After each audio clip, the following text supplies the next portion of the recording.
नमस्कार, बहुत बहुत स्वागत है आप सभी का डीडी न्यूज के इस खास कार्यक्रम इस वक्त में। मैं हूं निखिल सिंह और क्या है इस वक्त की बड़ी खबरें जिनके बारे में विस्तार से जानने समझने को लेकर आपके मन में जिज्ञासा है। क्या है इन खबरों के मायने, क्या है इनके पीछे का एजेंडा।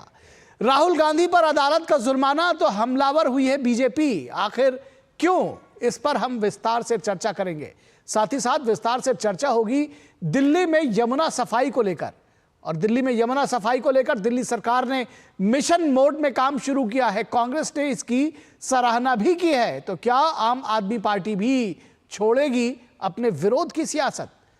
और बंगाल में जातिगत सर्वे पर सियासी घमासान मचा हुआ है। आखिर क्या है इस सर्वे की खास बातें जिसका कर रही है बीजेपी विरोध। होंगे कई अहम सवाल और जवाब, लेकिन सबसे पहले इस वक्त की हेडलाइंस। प्रधानमंत्री नरेंद्र मोदी ने उत्तराखंड में 12 मासी पर्यटन पर दिया जोर। हर्षिल में एक जनसभा में कहा, हर सीजन में टूरिज्म रहना चाहिए ऑन। मुखवा में मां गंगा का किया पूजन दर्शन।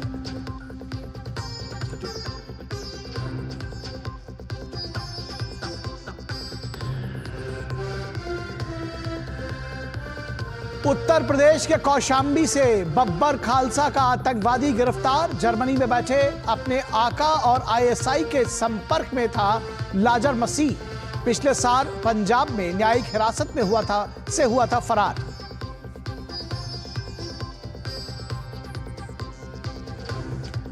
लखनऊ की अदालत में पेश न होने पर राहुल गांधी पर 200 रुपए का जुर्माना। बीजेपी हमलावर का मजहबी तुष्टीकरण और वोट बैंक की सियासत के लिए राहुल गांधी जानबूझकर बार बार विपक्षी नेताओं और महापुरुषों का करते हैं अपमान।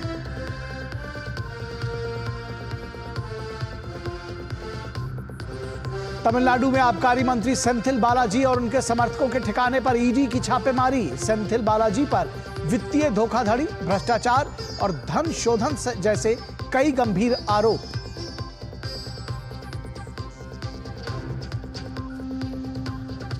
और पंजाब में किसानों का विरोध प्रदर्शन जारी। किसान संयुक्त मोर्चा ने कल लुधियाना में बुलाई आपात बैठक। आगे की रणनीति पर होगी चर्चा।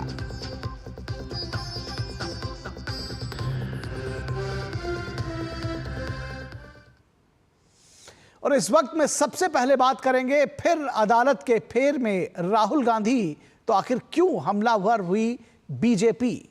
राहुल गांधी एक बार फिर अदालती फेर में पड़ गए हैं। वीर सावरकर के खिलाफ कथित अपमानजनक टिप्पणी करने के मामले में अदालत में पेश न होने पर कोर्ट ने उन पर 200 रुपए का जुर्माना ठोका। दिसंबर 2024 में लखनऊ की अदालत के अतिरिक्त मुख्य न्यायिक मजिस्ट्रेट ने गांधी को बुधवार को अदालत में पेश होने के लिए कहा था। हालांकि राहुल गांधी पेश नहीं हुए और उनकी कानूनी टीम ने व्यक्तिगत पेशी से छूट के लिए एक आवेदन दायर किया, जिसको अदालत ने दरकिनार किया। राहुल गांधी पर 200 रुपए का जुर्माना लगाया। अपर मुख्य न्यायिक मजिस्ट्रेट ने चेतावनी भी जारी की और कहा कि 14 अप्रैल तक कोर्ट में हाजिर होना है और अगर वो हाजिर नहीं होते हैं तो उन पर कानूनी कार्रवाई की जा सकती है। यानी अदालत ने पूरी सख्ती दिखाई और 200 रुपए का जुर्माना एक सांकेतिक है, लेकिन अदालत की ओर से जुर्माना उसके कई मायने हैं। राहुल गांधी पर अदालती कार्रवाई का यह पहला मामला नहीं है। इससे पहले मोदी सरनेम को लेकर की गई टिप्पणी के मामले में राहुल गांधी को 2 साल की सजा सुनाई गई थी, जिसकी वजह से उनकी संसद की सदस्यता भी चली गई थी। हालांकि बाद में इस पर स्टे लग गया था। सदस्यता चली गई थी, लेकिन जो मामला था उस पर स्टे लग गया था। इससे पहले 2019 में उन्होंने प्रधानमंत्री मोदी के लिए चौकीदार चोर है का जो नारा लगाया था, उसके लिए सुप्रीम कोर्ट में उन्होंने 3 बार माफीनामा पेश किया था। यानी कि बार बार माफी मांगने की कोशिश की। और इसमें जो अंतिम माफीनामा था उसमें राहुल गांधी ने चौथे पॉइंट में यह लिखा था कि वो बिना शर्त अपने इस गलत बयान के लिए माफी मांगते हैं। बीजेपी समेत विपक्षी दल राहुल गांधी पर हमलावर हैं। उनका कहना है कि राहुल गांधी जानबूझकर विपक्षी नेताओं और महापुरुषों का अपमान करते हैं। बीजेपी का कहना है कि राहुल गांधी मजहबी तुष्टीकरण और वोट बैंक की सियासत के तहत ऐसे बयान देते हैं। ऐसे में कांग्रेस पार्टी और उनके नेता से यह सवाल जरूर पूछा जाएगा कि मोहब्बत की दुकान चलाने का दावा करने वाले राहुल गांधी आखिर क्यों करते हैं सियासत में शुचिता की अनदेखी। क्या यह सचमुच जानबूझकर होता है? क्या बार बार अपने पक्ष में नैरेटिव सेट करने के चक्कर में उनके कथित बेतुके बोल को अदालतें भी संज्ञान में ले रही हैं? इन सारे विषयों पर बीजेपी सवाल पूछ रही है। तो सबसे पहले हम आपको राहुल गांधी का वो बयान ही दिखाते हैं कि आखिर उन्होंने क्या कुछ कहा था जिसको लेकर के इतना हंगामा बरपा है। गांधी जी 15 साल जेल में, सॉलिटरी कन्फाइनमेंट। आजाद जी, पटेल जी, नेहरू जी, लाइन लगी हुई थी, सॉलिटरी कन्फाइनमेंट 15 साल, 10 साल, 8 साल, 5 साल। सावरकर जी, भैया क्या लिखवाना है मुझसे? तो आप अंग्रेज हो ना, क्या लिखवाना है? अच्छा लिखवाना है कि मैं आपके खिलाफ कभी कुछ नहीं करूंगा। अभी लिखता हूं, एक सेकंड, ये लो। अच्छा और क्या लिखवाना है? पैर छुआने, पैर छुआने, चलो पैर छुआता हूं, ये लो पैर छुआ देता हूं। ये है इनका डीएनए, ये कायर है, कवर्ड है, डरपोक है। और केंद्रीय गृह मंत्री और भाजपा के वरिष्ठ नेता अमित शाह का कहना है कि कांग्रेस का कोई भी नेता सावरकर के सम्मान में एक शब्द भी नहीं बोल सकता। मैं आज इस मंच से उद्धव ठाकरे जी को पूछना चाहता हूं, क्या वो कांग्रेस के नेता राहुल गांधी को इतनी विनती कर सकते हैं कि वीर सावरकर के लिए 2 अच्छे शब्द बोल दे? क्या कांग्रेस का कोई नेता सम्मानीय बाला साहब ठाकरे के सम्मान में 2 वाक्य अच्छे बोल सकता है क्या? वहीं बीजेपी नेता राकेश त्रिपाठी का कहना है कि राहुल गांधी से ये चूक नहीं हुई है, ऐसा वो जानबूझकर बार बार करते हैं और ऐसा वो इसलिए करते हैं ताकि एक नैरेटिव गढ़ सके और बीजेपी के जो नेता हैं और जो उससे जुड़े हुए महापुरुष हैं उनका जानबूझकर अपमान कर सके और वोट बैंक की सियासत कर सके, तुष्टीकरण कर सके। राहुल गांधी अभ्यासतः अपराधी हैं, जानबूझ करके योजनाबद्ध तरीके से षड्यंत्र पूर्वक महापुरुषों का अपमान करते हैं, मजहबी तुष्टीकरण के लिए किसी भी स्तर पर जाने को तैयार रहते हैं और उनके सलाहकार जानबूझकर उनको ऐसी स्क्रिप्ट देते हैं ताकि उनकी राजनीति को बड़ा ह्रास हो। राहुल गांधी ने वीर सावरकर को लेकर के जो अपमानजनक टिप्पणी की थी उसमें वो कोर्ट का सामना नहीं करना चाहते। सच बात यह है कि भारत के संविधान के तहत बनी हुई न्यायपालिकाओं में उनका विश्वास नहीं है। भारत के तमाम संवैधानिक संस्थाओं को लेकर के भी वो अपमानजनक टिप्पणियां करते रहे। उनका ऑनरेबल सुप्रीम कोर्ट ने पहले भी दोषी पाया है और अब वो अदालत के सम्मान का लगातार अपमान कर रहे हैं, अवमानना करने का काम कर रहे हैं। इसलिए अदालत को इनके खिलाफ कठोरतम कार्रवाई करनी चाहिए।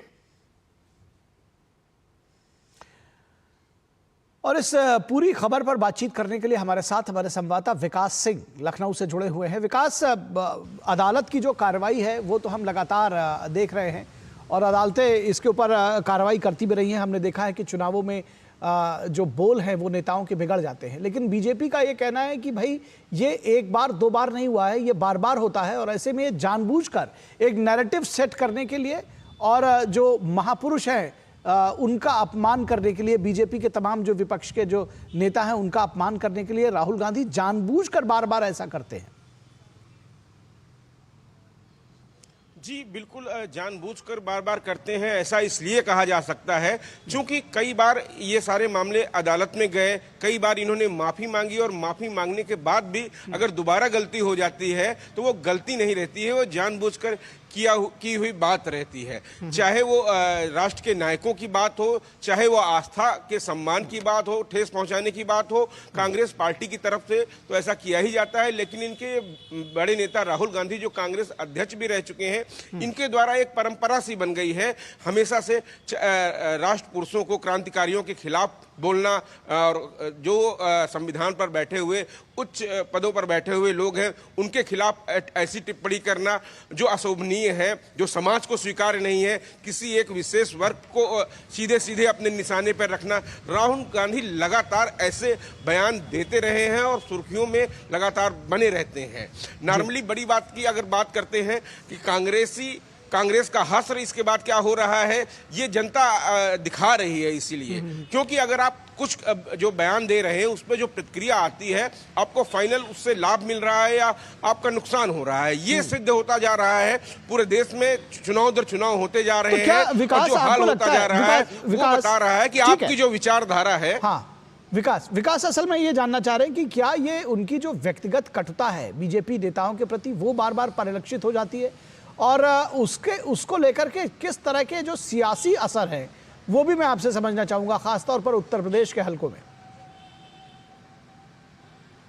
जी, उत्तर प्रदेश के हलकों में देखें तो कांग्रेस हमेशा से ही जात की राजनीति करती आई है और ऐसे में उसको बांटने के लिए वो लगातार काम किया है। समाजवादी पार्टी के साथ उनकी जब एक पिछले लोकसभा चुनाव में थोड़ी सी सफलता मिलने के बाद आगे नहीं बन पाई और उत्तर प्रदेश की जनता ने इस बार दिखा दिया उपचुनाव में कि जातियों में नहीं बंटकर वो एक साथ रहना चाहते हैं। महाकुंभ इसका सबसे बड़ा उदाहरण है, जहां पर बिना जात भेदभाव, बिना लिंग भेद, बिना अमीरी गरीबी का भेद करोड़ों लोगों ने एक साथ स्नान किया। और वहीं कांग्रेस की तरफ से हो, समाजवादी की पार्टी की तरफ से हो, ऐसे बयान देते रहे जैसे करोड़ों आस्थावान लोगों की आस्था का सम्मान को ठेस पहुंचाई गई। राहुल गांधी लगातार, चाहे वो राष्ट्रभक्त रहे हो, क्रांतिकारी रहे हो, उच्च पदों पर बैठे हुए तमाम सारे लोग रहे हो, उनकी निंदा करना, उनके खिलाफ बोलना, ये उनकी आदत में बन गया है। ये उनके साथ रहने वाले कांग्रेसी भी इस बात को कई नहीं स्वीकार कर पाते हैं। हमने देखा कि कांग्रेस के कई लोग आए,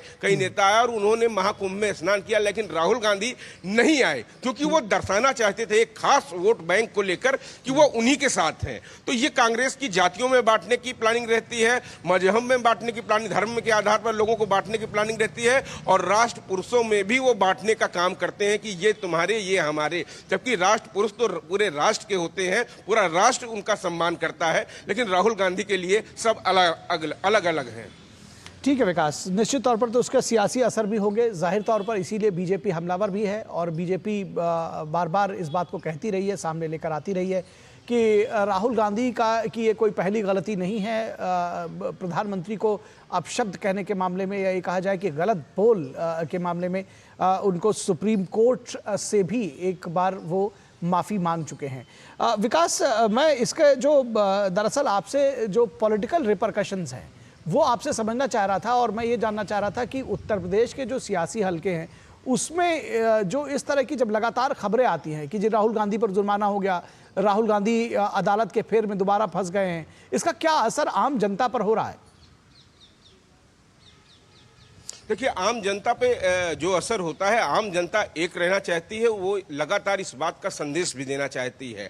चाहे जाति, धर्म, मजहब से उठकर राष्ट्र सबसे बड़ी बात होती है और राष्ट्रवाद के नाम पर भारत देश का हर एक नागरिक एक साथ रहना चाहता है। लेकिन ये तुष्टीकरण की राजनीति है, जो बांटने की राजनीति है, वह इस पार्टी के द्वारा लगातार की गई है। चाहे इसका सिलसिला देश विभाजन से लेकर और आज तक की राजनीति में देखा जा सकता है। जब समाज संगठित होने का प्रयास करता है तब ऐसी राजनीति समाज में घोली जाती है, ऐसे कुछ प्रयोग करते हैं जिससे बांटने का काम किया जा सके और अपने सियासी मायने साधे जा सकें। लेकिन समय समय पर जब जनता चेतती है तो अपना असर दिखाती है और लोगों को बता देती है कि वो किस राह पे चलना चाहती है। तमाम सारे उत्तर प्रदेश की राजनीति में, उत्तर प्रदेश के सामाजिक कार्यक्रमों में उत्तर प्रदेश की जनता ने सीधा यह संदेश दिया है हाल ही में कि ऐसी राजनीति को वो स्वीकार नहीं करती है, एक साथ रहकर वो राष्ट्र के लिए काम करना चाहती है। ऐसा मैं उदाहरण देना चाहूंगा कि उत्तर प्रदेश में हालिया के हुए चुनाव, उपचुनाव की बात करूंगा, चाहे कुंदरकी जैसे सीट जहां पर 65% मुस्लिम आबादी है, कटहरी है, मिल्कीपुर है, इन सब सीटों पर भारतीय जनता पार्टी ऐतिहासिक जीत इस बार जीतती है। और वहीं एक सबसे बड़ा उदाहरण आ जाता है उत्तर प्रदेश में प्रयागराज में होने वाला महाकुंभ, जहां 66 करोड़ से ज्यादा लोग एक साथ आते हैं और स्नान करते हैं, ना कोई भेदभाव रहता है। तो भेदभाव रहित समाज बनाना, ये सरकार को ऐसा माहौल देना चाहिए और समाज भी राष्ट्र के लिए काम करता है, ना कि किसी राष्ट्र पुरुष का अपमान करने की बात कर कर अपने आप को संतुष्ट हो जाना और इस पर खुशी महसूस करना कि मैंने किसी का अपमान कर दिया है। ये तो बांटने की राजनीति है, लेकिन कुछ लोग बांटने से ही अपना काम चलाना चाहते हैं। इतिहास भी उसको भी अगर कहा जाए कि तोड़ मरोड़ कर पेश करना चाहते हैं तो ये भी गलत नहीं होगा विकास। जिस तरह से वीर सावरकर की बात कही जाए, वो कहते हैं कि वो 2-3 साल जेल में रहे, जो सेलुलर जेल में जिस तरह से कोल्हू की बैल की जगह पे कैदियों को जोता जाता था, जिस तरह से अमानवीय यातनाएं दी जाती थी, उस पर वो कह रहे हैं कि माफ़ी उन्होंने माफ़ी मांगी या नहीं मांगी ये तो एक दूसरा विषय हो गया, लेकिन सावरकर के त्याग पर, उनके संघर्ष पर, उनकी जिजीविषा पर, उनकी राष्ट्रभक्ति पर प्रश्न उठाना, उन्हें कायर कहना, ये तो निश्चित तौर पर जनता के बीच में एक गलत संदेश देने जैसा होगा। और तब जबकि तमाम मामलों पर वो खुद सुप्रीम कोर्ट पे पहुंचकर माफ़ी मांग ले रहे हैं, तो दूसरों को माफ़ी वीर कहना और खुद माफ़ी मांग लेना, तो ये निश्चित तौर पर एक अपने आप में सवाल जरूर खड़ा करेगा और ये सवाल कांग्रेस और राहुल गांधी से पूछा जाएगा। बहुत शुक्रिया इस तमाम बातचीत और जानकारी के लिए विकास। और उसके बाद बात करेंगे दिल्ली में यमुना नदी की सफाई को लेकर दिल्ली सरकार किस तरह से तेजी दिखा रही है और क्या इसको लेकर सियासत भी शुरू हो चुकी है।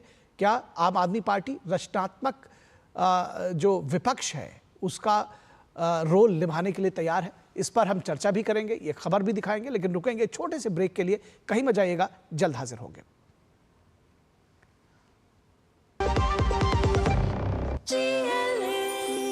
जो लक्ष्य चुना था समझ आने लगा है। GLA यूनिवर्सिटी, उच्च लक्ष्य की निश्चित प्राप्ति। जब धरती चीर कर निकलता है लोहे का पत्थर और मिलता है मोंगिया के जोश से, फिर तपता है, पिघलता है और बनता है फौलाद। अब होता है सरिया सारी खूबियों के साथ। मोंगिया स्टील, मजबूत देश का मजबूत सरिया। स्वागत है आपका ब्रेक के बाद। और बात दिल्ली की यमुना सफाई की। दिल्ली में यमुना नदी की सफाई को लेकर दिल्ली सरकार ने मिशन मोड पर काम शुरू किया है। यमुना नदी की सफाई के लिए लगाई गई मशीनें लगाई गई हैं और अत्याधुनिक मशीनें लगाई गई हैं। 10 दिनों में 1300 मीट्रिक टन कचरा साफ किया गया है। यानी कि अपने वादे के मुताबिक दिल्ली सरकार बनते ही 15 दिन गुजरे हैं। 10 दिनों के भीतर तमाम जो कामकाज है इसमें शुरू कर दिया गया है। दिल्ली सरकार में मंत्री प्रवेश वर्मा ने यमुना सिग्नेचर ब्रिज से ITO छठ घाट और ओखला बैराज तक यमुना की सफाई का निरीक्षण किया। प्रवेश वर्मा ने कहा कि 3 साल में यमुना की सफाई का टारगेट रखा गया है। हमने जो कदम उठाए हैं उसके बाद दोबारा फ्लड सिचुएशन नहीं होगी, यानी कि बाढ़ की स्थिति नहीं होगी, जिस तरह से हम जिस मोड ऑफ एक्शन में काम कर रहे हैं। प्रवेश वर्मा ने कहा कि हमारा जो प्रपोजल है वो यमुना में फेरी चलाने का है, यानी कि जो फेरी चलाई जाती है उसका प्रपोजल है और हम चाहते हैं कि यमुना का सौंदर्यीकरण भी हो। यमुना में गिरने वाले 18 गंदे नालों के पानी को रोककर जो सीवेज ट्रीटमेंट प्लांट है उसकी कैपेसिटी बढ़ाई जाएगी। ये मोड ऑफ ऑपरेशन होना है, इसकी जो प्लानिंग है। इंडस्ट्रियल क्षेत्रों में नए सीवेज ट्रीटमेंट प्लांट्स NSTPs स्थापित किए जाएंगे। यमुना की सफाई का काम घाटों पर से देखा जा सकता है, यानी कि यमुना की जो सफाई का काम है वो तेजी से आगे बढ़ाया जा रहा है। मंत्री प्रवेश वर्मा ने कहा कि पिछले 10 वर्षों में कोई भी काम हुआ ही नहीं था। तो चूंकि 10 वर्षों से कोई काम नहीं हुआ था, पिछली सरकार के दिमाग में यमुना सफाई की बात कभी आई नहीं थी, इसलिए जीरो से शुरू करना पड़ रहा है। प्रधानमंत्री नरेंद्र मोदी खुद यमुना की सफाई को लेकर चिंतित हैं। सफाई को लेकर कांग्रेस ने भी बीजेपी की प्रतिबद्धता की सराहना की है। संदीप दीक्षित, जो कि कांग्रेस के नेता हैं, उन्होंने यमुना सफाई का स्वागत किया है। लेकिन आम आदमी पार्टी ने यमुना सफाई के मुद्दे पर चुप्पी साध रखी है। क्या दिल्ली सरकार को मिलेगा आम आदमी पार्टी का रचनात्मक सहयोग या जारी रहेगी विरोध की सियासत? ये एक बड़ा सवाल है। तो कांग्रेस ने इसमें समर्थन किया है। आम आदमी पार्टी भी क्या रचनात्मक विपक्षी की भूमिका निभाएगी, और ये देखने की बात होगी। फिलहाल प्रवेश वर्मा ने क्या कुछ कहा। दिल्ली सरकार में PWD मंत्री हैं प्रवेश वर्मा, और उनका कहना है कि सरकार के पास पैसा भी है और दिल्ली कल्याण का पैशन भी है, यानी कि पैसा भी है, पैशन भी है, जिजीविषा है। तो देखते हैं क्या कुछ कहा प्रवेश वर्मा ने। मिशन मोड में हमको काम करना है। सरकार के पास में पैसा भी है और सरकार के पास में पैशन भी है। पिछले 10 दिन में 1 दर्जन से ज़्यादा बैठकें हो चुकी हैं। उसके ऊपर हम IT की भी हेल्प ले रहे हैं, तो बड़े बड़े जो है कंसल्टेंसी एजेंसी की भी हेल्प ले रहे हैं, और ये आपको जल्दी से एक्शन आपको दिखाई भी देगा। पिछले 10 दिन में 1300 मेट्रिक टन यहाँ से कचरा उठा लिया गया है। तो 10 दिनों में 1300 मीट्रिक टन कचरा उठा लिया गया है। एक हफ्ते में 10 से ज़्यादा बैठकें हुई हैं और लगातार काम किया जा रहा है। कंसल्टेंसी जो है एजेंसीज हैं उनसे संपर्क साधा जा रहा है। कांग्रेस नेता संदीप दीक्षित ने भी यमुना सफाई के दिल्ली सरकार के प्रयासों का स्वागत किया। अगर कोई सरकार गंभीर है इस विषय में तो उसका स्वागत है। हम भी देखेंगे कि पानी की सफाई के लिए किस तरह के यंत्र लगाए जाते हैं। कुछ तो काम सुप्रीम कोर्ट ने ऑलरेडी चालू कर दिया है। 2-1 साल पहले उसने एक हाई लेवल कमेटी बनाई है जिसमें एलजी साहब अध्यक्ष हैं उसके। अगर सरकार इसको गंभीरता से ले रही है तो देखते हैं, लेकिन 2-1 साल बाद 3 साल बाद पता चलेगा। मैं तो ये आशा करूंगा कि ये इतनी बड़ी ज़रूरत है दिल्ली की कि जो भी सरकार इसमें अपना समय और पैसा लगाए वो उसको सफलता मिले, कि जिसमें दिल्ली के लोगों को एक अच्छी नदी और साफ नदी मिले। और इस पूरी खबर पर बातचीत करने के लिए हमारे साथ 3 खास मेहमान जुड़े हुए हैं। उनसे आपका तारुफ करा दें और हमारे संवाददाता भी इस खबर पे जुड़ेंगे हमसे थोड़ी देर में। फिलहाल हम आपसे जो तारुफ करा दें हमारे खास मेहमानों का। अनुजा कपूर बीजेपी की प्रवक्ता हमारे साथ जुड़ी हुई हैं। अनुजा जी, स्वागत है आपका। नवीन दुबे जो कि पॉलिटिकल एनालिस्ट हैं और आम आदमी पार्टी के समर्थक समझे जाते हैं, वो जुड़े हुए हैं। नवीन जी, स्वागत है आपका। और अनंत विजय जो कि वरिष्ठ पत्रकार हैं, अनंत विजय जी, बहुत स्वागत है आपका। और अगर मैं नवीन जी आपके साथ शुरुआत करना चाहूं और समझना चाहूं, अभी आपने देखा कि कांग्रेस के जो लोग हैं वो इस बात की तारीफ कर रहे हैं कि कम से कम बीजेपी की सरकार आ गई है तो यमुना की सफाई का काम शुरू हुआ है, मिशन मोड में शुरू हुआ है। और वो कहते हैं कि भाई इंतजार करेंगे और देखेंगे कि आगे सफाई का काम किस तरह से चलता है, लेकिन कम से कम शुरुआत हुई, ये एक अच्छी बात है। तो क्या रचनात्मक विपक्ष की भूमिका आम आदमी पार्टी भी निभाएगी? आपको भी खुशी है?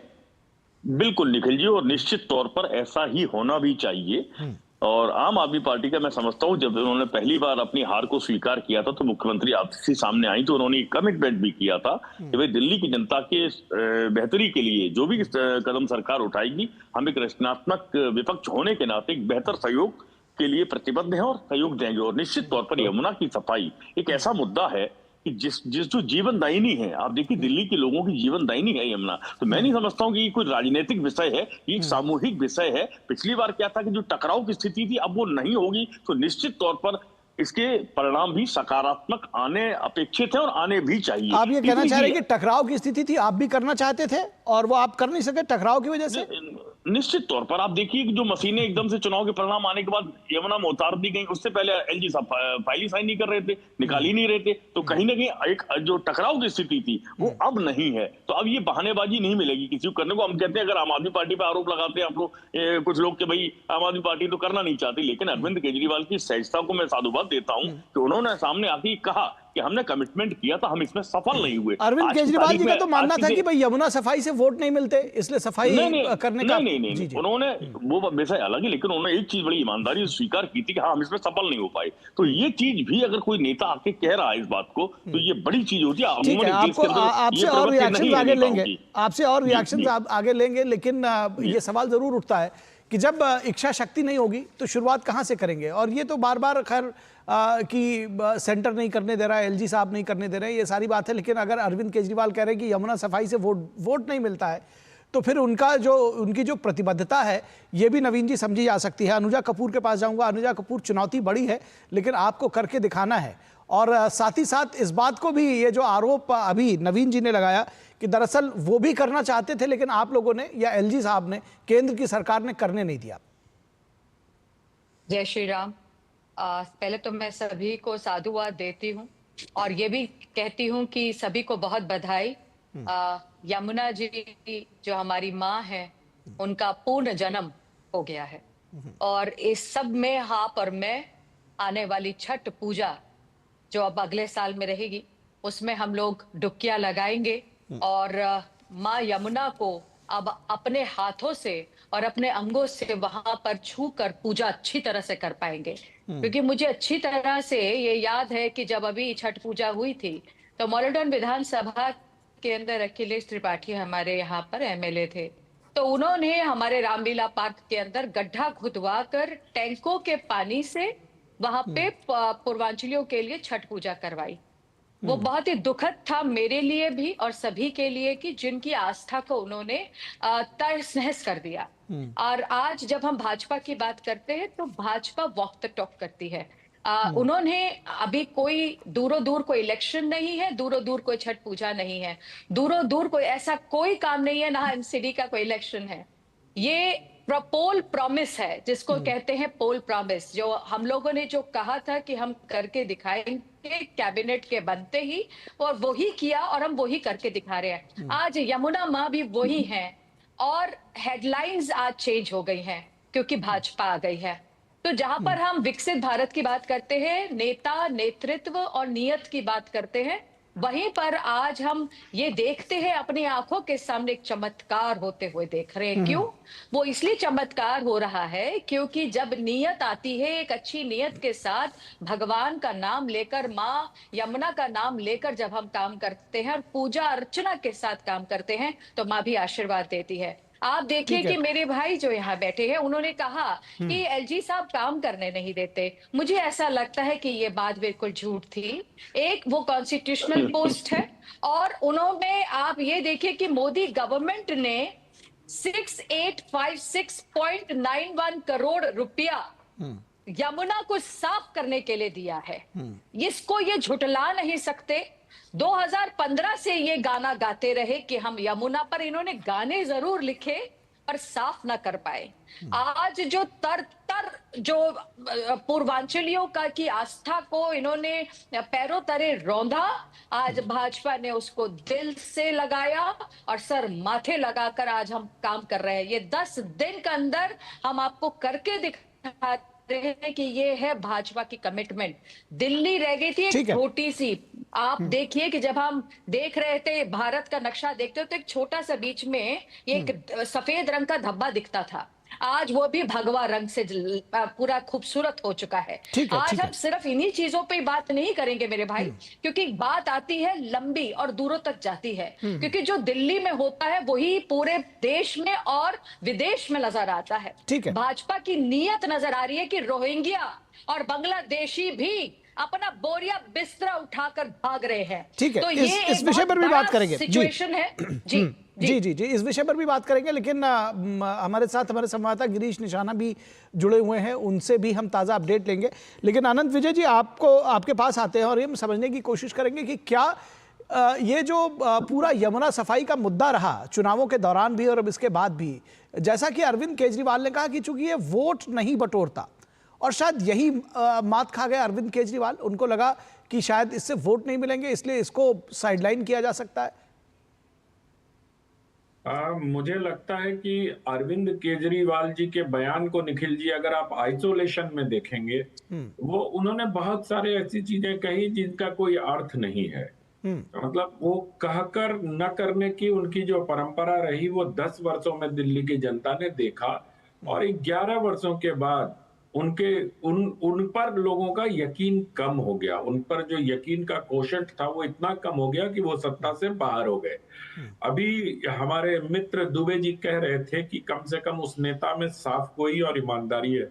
बिल्कुल सही कहा उन्होंने, उनमें बहुत साफ गोई है। बहुत साफ गोई के साथ उन्होंने कहा था कि कांग्रेस के साथ सत्ता में नहीं आएंगे। बहुत साफ गोई के साथ कहा था कि अगर 5 साल में यमुना साफ न कर दूं तो वोट मत देना। बहुत साफ गोई के साथ उन्होंने कहा था कि मैं सुरक्षा नहीं लूंगा। बहुत साफ गोई के साथ उन्होंने कहा था कि मैं 2 कमरे के मकान में रहूंगा। बहुत साफ गोई के साथ कहा था कि सुरक्षा का तामझाम उनके साथ नहीं चलेगा।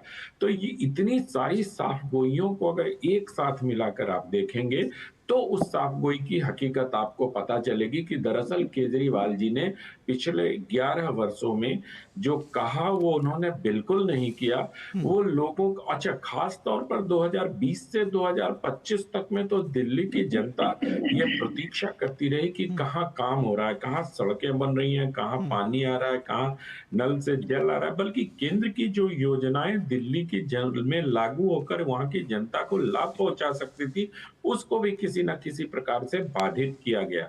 आप देखिए टैंकर माफिया पर लगाम लगाने की बात उन्होंने 13 में बहुत जोर शोर से कही थी, जब पहली बार वो कांग्रेस के साथ सत्ता में आए थे। क्या हुआ टैंकर माफिया का? अभी इतने सारे सीएजी रिपोर्ट की चर्चा हो रही है निखिल जी, मुझे तो लगता है कि जिस दिन दिल्ली जल बोर्ड का सीएजी रिपोर्ट आ गया या दिल्ली जल बोर्ड की ऑडिट रिपोर्ट आ गई, वो इतना बड़ा पेंडोरा बॉक्स खुलने वाला है जिसके आगे शीश महल और ये सब छोटी मोटी जो घपले घोटाले की खबरें हैं वो सब समाप्त हो जाएंगे। क्योंकि मुझे लगता है कि जल बोर्ड में जो मेरी जानकारी है और जो वहां काम करने वाले लोगों ने मुझे बताया कि बहुत बड़े पैमाने पर गड़बड़ियां हैं, उसको देखे जाने की। तो इतनी सारी चीजों को इतनी साफगोई के साथ केजरीवाल जी करते रहे और तुर्रा ये देते रहे कि वो कट्टर ईमानदार हैं। तो दिल्ली की जनता ने इस बार कट्टर ईमानदारी के मसले पर ही तो वोट डाला था। उन्होंने कहा था कि अगर आप मुझे ईमानदार समझते हैं तो मुझे वोट देना। दिल्ली की जनता ने बता दिया कि वो उनको ईमानदार कम समझती है, इतना ईमानदार नहीं है कि उनको सत्ता सौंपी जा सके। तो मुझे लगता है कि जितनी साफगोई से केजरीवाल जी ने अपनी राजनीति आरंभ की थी, वो साफगोई के दलदल में इस तरह फंसते चले गए कि यमुना की ओर तो उनका ध्यान ही नहीं गया। वो रेवड़ियां बांटने में इतने मशगूल हो गए कि जो रोज देखते थे, अगर एलजी ने कभी प्रयास भी दिखा क्या किसी को, अगर नवीन दुबे जी सिर्फ इतना ही बता दें कि कभी उनको प्रयास दिखा कि यमुना साफ करने का प्रयास किया जा रहा है। हाँ, यमुना में जहर घोलने का आरोप जरूर हरियाणा पर लगाने का काम केजरीवाल जी ने किया, और मुझे लगता है कि जिस दिन उनका ये बयान आया था, वो मुझे उस दिन ही लग गया था कि पार्टी हार की तरफ बढ़ रही है, क्योंकि इस तरह के बयान लोग हताशा में ही देते हैं। ठीक है, नवीन जी आपके पास आ रहा हूं, आपका जवाब लूंगा, आपका जवाब लूंगा, लेकिन गिरीश निशाना हमारे संवाददाता यमुना के तट पर मौजूद हैं, उनसे सबसे पहले अपडेट्स ले पिछले 10 दिनों में लगातार, या ये कहा जाए कि सरकार बनते ही यमुना सफाई जो बिल्कुल सेंटर पॉइंट में है, गिरीश क्या कुछ काम हो रहा है, किस तरह से आप जानकारी देंगे? क्या कुछ 10 दिनों में, हालांकि ये कहना बहुत जल्दबाजी होगी क्योंकि 3 साल तो कम से कम सरकार खुद कह रही है कि वो परिवर्तन लाने में लगेगा, कुछ कम से कम जिसको कहते हैं कि एटीट्यूड में परिवर्तन दिख रहा है आपको?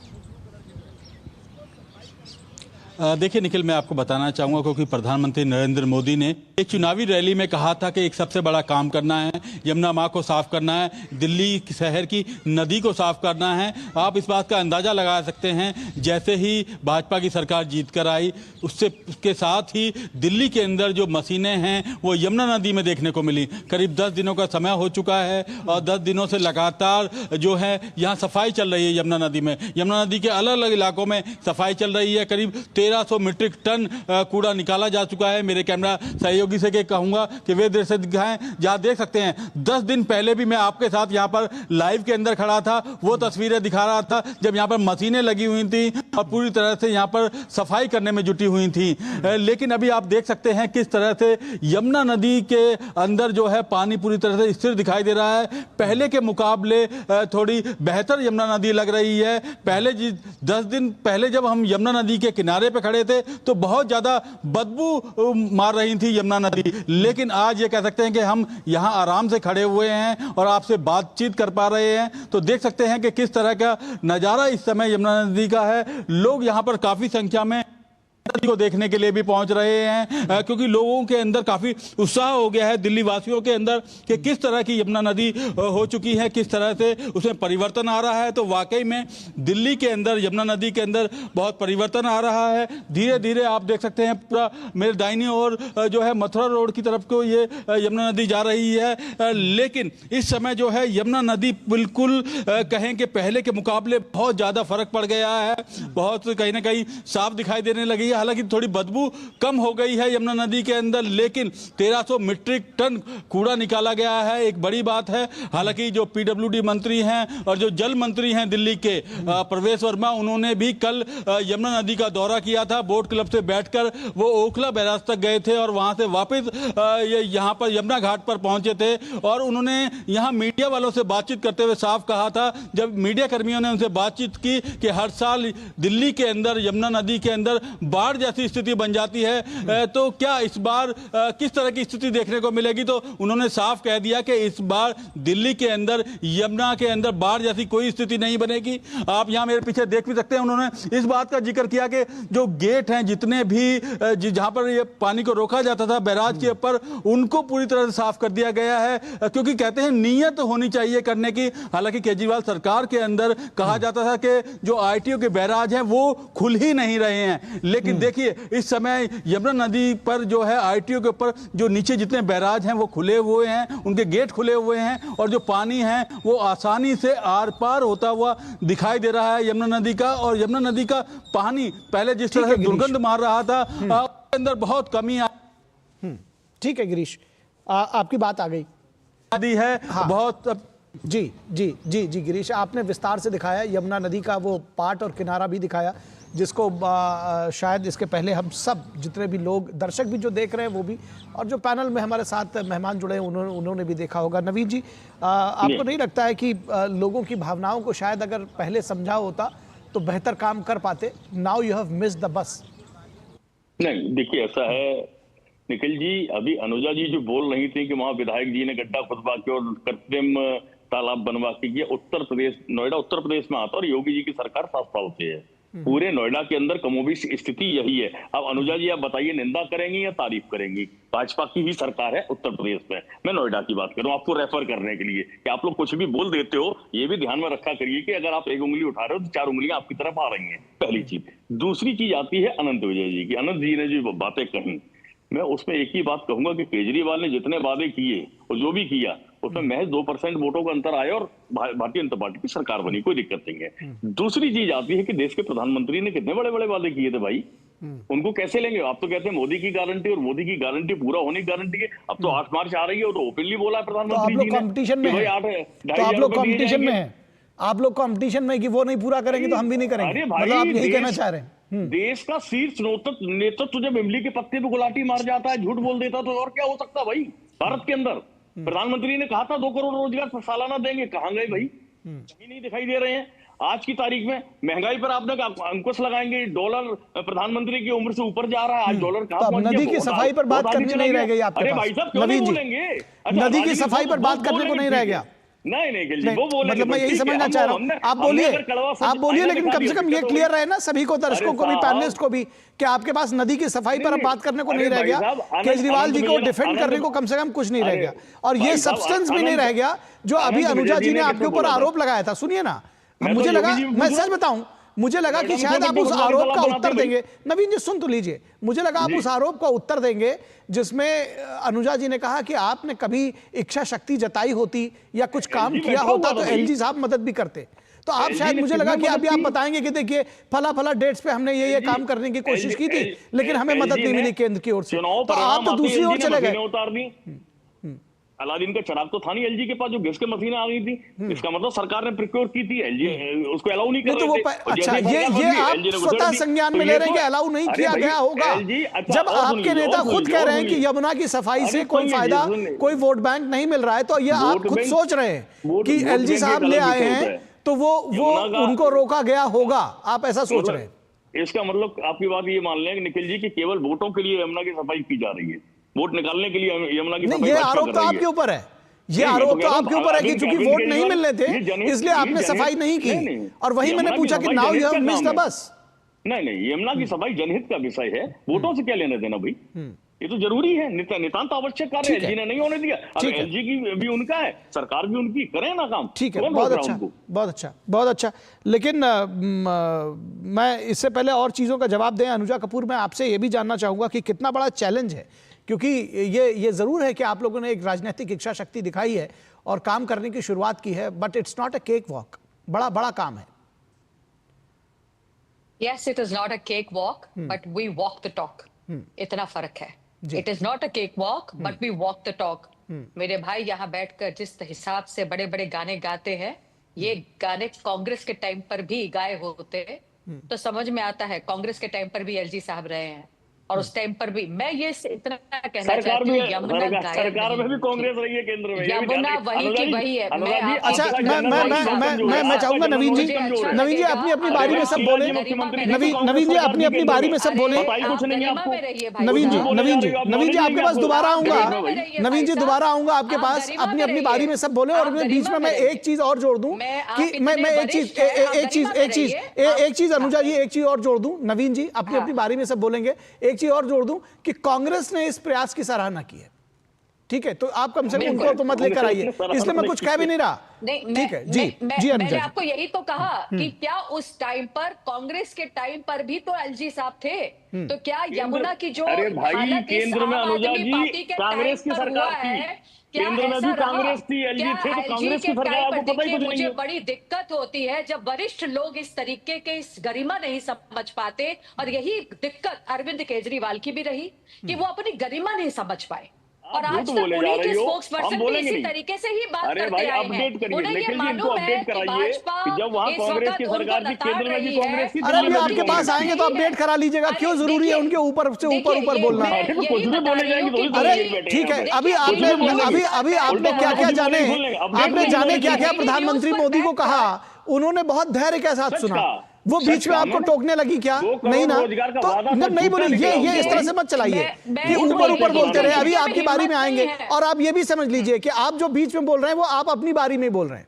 तो अगर मैं फिर दोबारा आपके पास नहीं आऊंगा तो मेरे पर आरोप मत लगाइएगा, ठीक है? क्योंकि ये समय जो आप लोग को बैलेंस करने में जा रहा है, ये डिबेट के समय से ही जा रहा है, इसलिए प्लीज अनुजा जी जल्दी से अपनी पॉइंट खत्म करिए। आप नवीन जी अब शांत हो जाइए, नवीन जी अब शांत हो जाइए।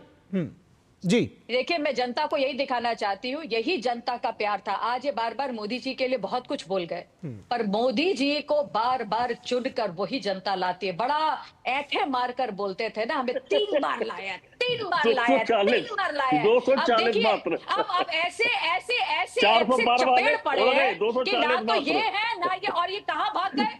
ये चूहे की तरह ये भाग गए कहाँ? पंजाब। बड़े-बड़े अब ये बातें थी, पंजाब भाग गए। तो हवा में उड़ गए वो भी। दिक्कत इसी बात से है, इसी बात से दिक्कत है किसानों की आय दोगुनी करने वाले थे ना, इनके में ना किसानों की बल आय दोगुनी है ना करने वाले थे, क्या कहाँ है, गई? और इनके पास ना नेता था ना नेतृत्व था, और पैसा खा गए। डॉलर दम तोड़ चुका है, बैठकर इतनी बड़ी डॉलर बातें कर रहे के हैं, सामने रुपया दम तोड़ चुका है भाई। के अंदर भाजपा ने उनको बोलिए आईना दिखा दिया। जानवरों की दुनिया से बाहर आए और इंसानों की दुनिया में घुसे। उनको बोलिए जानवरों की दुनिया से बाहर आए, इंसानों की दुनिया में जाए। इनको आईना दिखाया, और मुझे बहुत खुशी है कि अरविंद केजरीवाल को आईना नहीं भगा दिया, और भगाकर इनको कहा है जहां आज जाना था जेल में वही जाकर रही है भाई साहब। और आप भी विधायकों के साथ मजबूत विपक्ष है आपके यहाँ, आपकी बहुत हिम्मत है कि अरविंद केजरीवाल को आपकी झूठ का सामना करने के लिए काफी है, ठीक है, आपके झूठ का सामना करने के लिए काफी है। मोदी को गालियां देने से कुछ नहीं होगा, क्योंकि भाजपा को वोट आप ही के दिल्ली वासियों ने दिया। ठीक है, अनंत विजय जी के पास आऊंगा। अनंत ठीक है, आप दोनों लोग शांत हो जाइए। अनंत विजय जी के पास आऊंगा। और इस अनंत विजय जी, आपने अभी देखा और ये जनता भी देख रही, नवीन जी आप जो कह रहे हैं कि सिर्फ 240, मैं कोई डिफेंड करने के लिए नहीं आया हूं, आप अपनी भी संख्या बता दीजिए। आप 3 सांसद आपके चुनकर आए हैं, उनके 240 है, और मुझे ताजुब हो रहा है कि आप उस पर हंस रहे हैं, तो पहले सबसे अपने ऊपर भी देख लीजिए। खैर मैं उसमें नहीं जा रहा, वो आप दोनों के बीच की डिबेट है।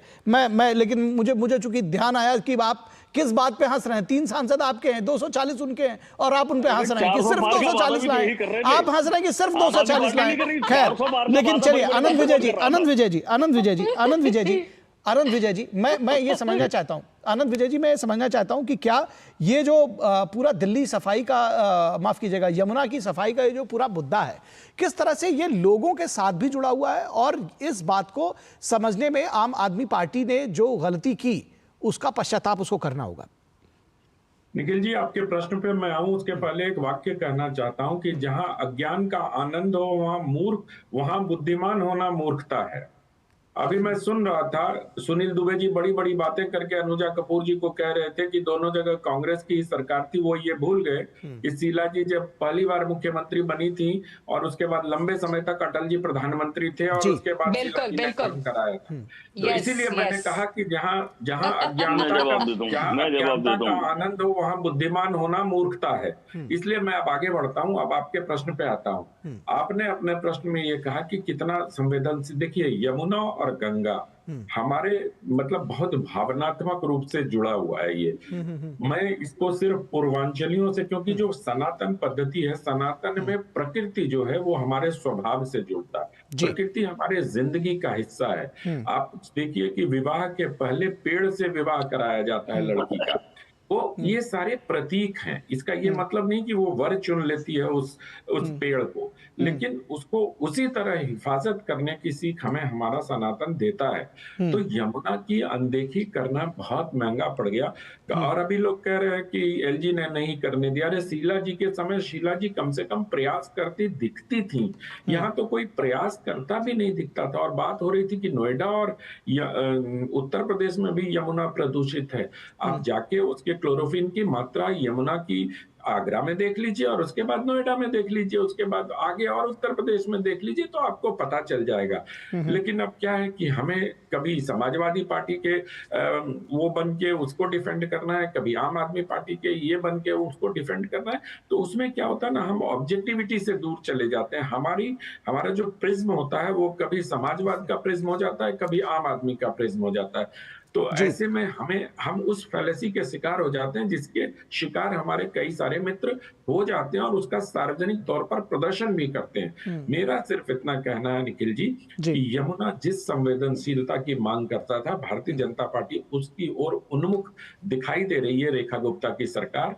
और प्रवेश वर्मा ने जिस हिसाब से कल अपने बयान दिए हैं और जिस हिसाब से तत्पर दिखाई दे रहे हैं, उससे एक आशा की किरण तो दिखाई देती ही है। ये देखना होगा, ये बहुत आसान नहीं है, ये प्रतीकात्मक तौर पर यमुना साफ नहीं होगी। इसके लिए दिल्ली वासियों को भी ध्यान रखना पड़ेगा। आप जाइए आईटीओ ब्रिज पर जाइए, आप जाइए निजामुद्दीन ब्रिज पर जाइए, कितने पॉलीथीन लटके होते हैं उस बंद किए जाने के बाद। तो ये जिम्मेदारी दिल्ली के अपना जी बिल्कुल काम सरकार ने शुरू कर दिया है, जनता को भी जागरूक होने की जरूरत है। मैं गिरीश निशाना के पास जाऊंगा। गिरीश, मैं चाहता हूं कि बहुत संक्षेप में आप मुझे आगे के प्लान्स क्या हैं और जनता को भी जो बताया ना कि पॉलिथीन लटकी रहती है, जनता को भी जागरूक करने की जरूरत है इस पूरे मुद्दे पे।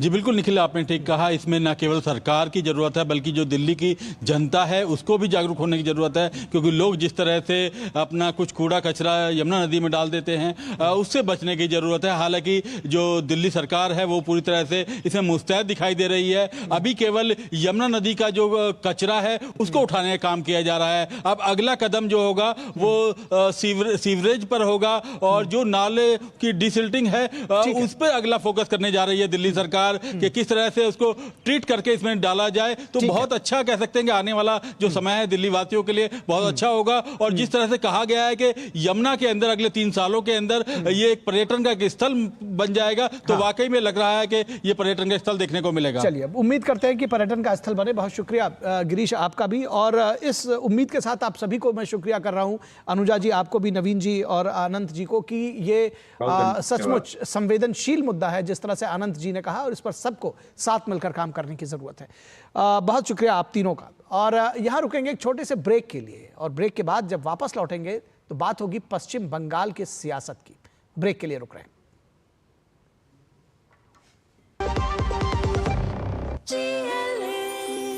जो लक्ष्य चुना था समझ आने लगा है। जीएलए यूनिवर्सिटी, उच्च लक्ष्य की निश्चित प्राप्ति। मेरी पसंद, मेरी पसंद, मेरी पसंद, मेरी पसंद, हमारी पसंद, हम सबकी पसंद। मजबूत देश का मजबूत सरिया होंगे स्टील। ब्रेक के बाद एक बार फिर आप सभी का स्वागत है। और पश्चिम बंगाल में इस वक्त सियासी घमासान मचा हुआ है। एक तो सियासी घमासान इसलिए क्योंकि 2026 में वहां चुनाव होना है और उससे पहले की जो उठापटक है वो जारी हो गई है। और उसके तहत क्या कुछ हो रहा है बंगाल में, जातिगत सर्वे पर सियासी घमासान। आखिर क्यों है ये घमासान? पश्चिम बंगाल में ममता बनर्जी सरकार की ओर से कराए जा रहे पिछड़े वर्गों के जातिगत सैंपल सर्वे पर घमासान मचा हुआ है। दरअसल इस जातिगत आधारित जनगणना में या जातिगत आधारित सैंपल सर्वे में राज्य की 113 उपजातियां शामिल हैं, सब कास्ट।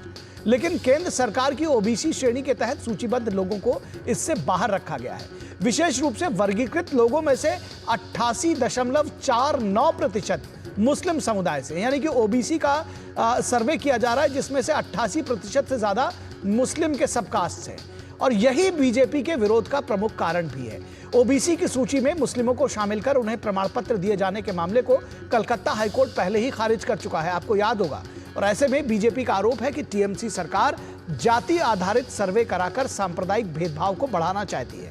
इसका मकसद मुस्लिम ओबीसी को फायदा पहुंचाना है, यह कहना है बीजेपी का। वो कहती है कि इससे हिंदू ओबीसी को नुकसान होगा। बीजेपी का साफ कहना है कि जब कलकत्ता हाईकोर्ट का फैसला है कि मुसलमानों को ओबीसी के रूप में वर्गीकृत करने और मुख्य रूप से उन्हें आरक्षण का लाभ देने का राज्य सरकार का जो प्रयास था वो असंवैधानिक था, तो ममता सरकार बार बार ऐसी कोशिशें क्यों कर रही है? अदालत के फैसले के बावजूद क्या ममता बनर्जी मुस्लिम तुष्टीकरण पर आमादा हैं? यह सवाल पूछा जा रहा है। बीजेपी का आरोप है कि तृणमूल कांग्रेस ने अपने वोट बैंक की सुरक्षा और रोहिंग्या और बांग्लादेशी मुसलमानों सहित अवैध अप्रवासियों का समर्थन हासिल करने के लिए हस्तक्षेप किया है। दरअसल 27 फरवरी को ममता बनर्जी ने कहा कि भाजपा ने पश्चिम बंगाल के हर जिले में फर्जी मतदाताओं को जोड़ लिया है। चुनाव आयोग भी उन्होंने आरोप लगाया और कहा कि चुनाव आयोग भी इसमें बीजेपी की मदद कर रहा है। तो वो उन्होंने कहा कि मैं पश्चिम बंगाल के लोगों से अपील करती हूं कि ये वोटर लिस्ट की जांच करें। किसी भी दिन एनआरसी और सीएए के नाम पर सही वोटर्स के नाम हटाए जा सकते हैं। तो ये सारा मामला है। राज्य बीजेपी नेताओं का कहना है कि सर्वे में पूछे जा रहे सवाल हिंदू और मुस्लिमों के बीच विभाजन पैदा कर रहे हैं। ये सांप्रदायिक और गैर कानूनी दोनों ही हैं। सर्वे में पूछा जा रहा है कि क्या आप अपने पड़ोसियों के साथ खाना साझा करते हैं? आज तक इस तरह के सवाल हमने कभी नहीं देखे। जातीय सर्वे के जरिए जानबूझकर सांप्रदायिक दरार पैदा करने की कोशिश की जा रही है, यह कहना है बीजेपी के नेताओं का। अब आपको सुनाते हैं कि पश्चिम बंगाल की सीएम ममता बनर्जी क्या कुछ उन्होंने कहा था कि मुस्लिम समुदाय को ओबीसी आरक्षण की जरूरत है, जिसको हाईकोर्ट खारिज कर चुका है। तो क्या कुछ इस पर ममता बनर्जी ने कुछ समय पहले कहा था, आइए आपको दिखाते हैं। যে ওবিসি রিজার্ভেশন থেকে মুসলিমদের বাদ দিতে হবে, আমি তাদের রায় মানি না, আমি মানব না। ওবিসি রিজার্ভেশন চলবে, এর জন্য উচ্চতর কোর্টে যেতে হলে যাব।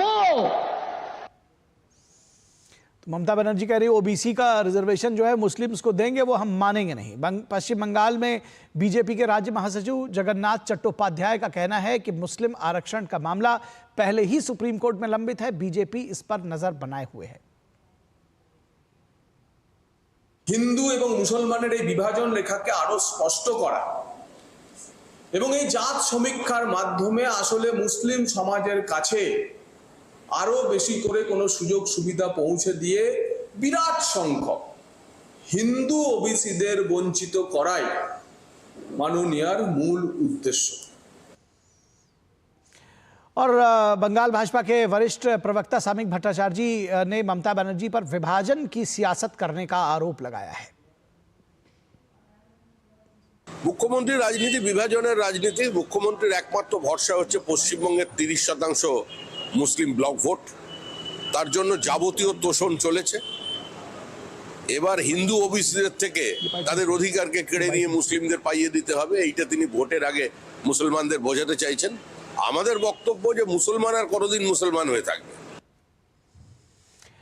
और आपने देखा कि किस तरह से ये दरअसल जो पूरी सियासत है ये 2026 के चुनावों को लक्षित करते हुए है। क्योंकि आपने सुना कि ममता बनर्जी ने कहा कि आखिर जो ओबीसी का आरक्षण है वो उसका लाभ मुस्लिम्स को मिलना चाहिए, वो उसके लिए प्रतिबद्ध हैं। इस पूरी खबर पर बातचीत करने के लिए हमारे साथ हमारे संवाददाता प्रसेनजीत बख्शी कोलकाता से जुड़े हुए हैं। प्रसेनजीत जी, आपसे समझना चाहेंगे कि ये जो पूरी सियासत है इसको कैसे आप बताएंगे। दरअसल एक तो ये जो सैंपल सर्वे है ये क्या कुछ है इसमें, क्योंकि बहुत सारे सवाल भी हैं जो लोगों को परेशान भी कर रहे हैं। और ये भी आपसे समझना चाहेंगे कि बीजेपी का विरोध क्यों है, क्या आखिर इस पर ममता बनर्जी का कहना है, क्या उनका टेक है।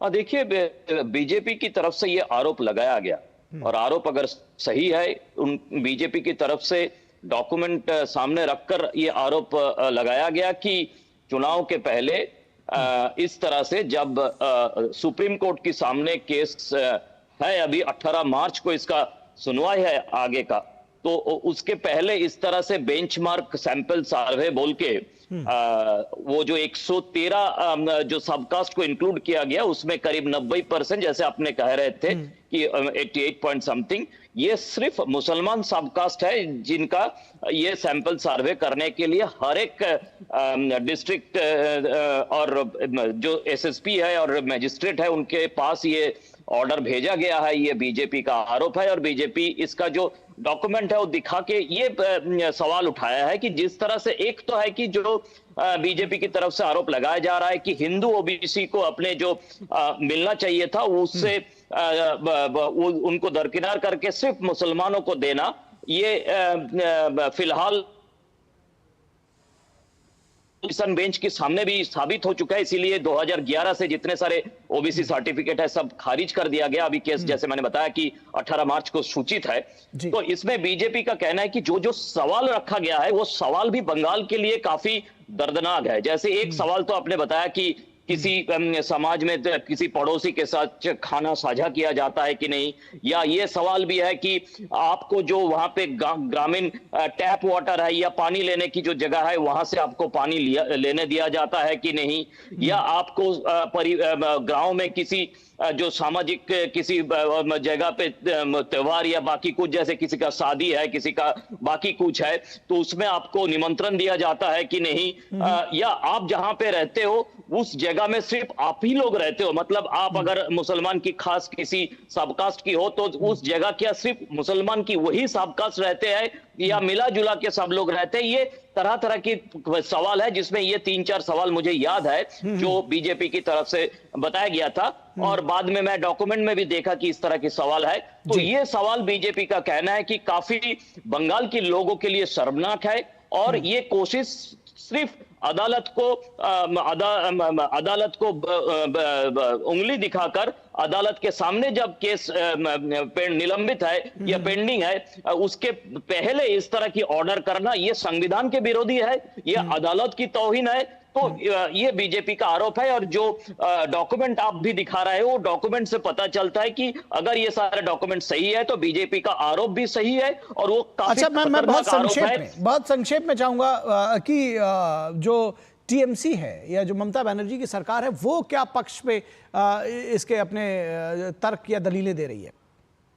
देखिए, तृणमूल कांग्रेस की तरफ से खास तरह से ये जो बेंचमार्क सैंपल सर्वे है इसके बारे में कुछ नहीं बताया जा रहा है, लेकिन आज शाम को 4 बजे मतलब थोड़ी देर बाद तृणमूल कांग्रेस की एक प्रतिनिधि दल जो इलेक्शन कमीशन से मिलने जा रहा है कोलकाता में, उनका वो जो टोटल वोटर लिस्ट को लेके उन्होंने जो एक ही एपिक नंबर पे 2-2 वोटर, मतलब बीजेपी ने बाहर से लोगों को यहाँ पे वोटर लिस्ट में घुसाने के जो जिसका जिक्र आप भी कर रहे थे, तो ये इसको लेके इलेक्शन कमीशन से मिलने जा रहा है, और हम उम्मीद करते हैं कि उसके बाद पत्रकार इसके बारे में जो चर्चा अभी हम कर रहे हैं इसके बारे में भी सवाल पूछेंगे फिर से, और अगर जवाब नहीं देता है तो हमें मानना पड़ेगा आरोप सही है, और किसी ना किसी तरह से ये सवाल से बचने की कोशिश में है तृणमूल कांग्रेस। निखिल जी निश्चित तौर पर तो बड़ा सियासी बवाल है, इसको लेकर के बहुत शुक्रिया इस तमाम बातचीत और जानकारी के लिए प्रसन्नजीत जी हमारे साथ जुड़ने के लिए।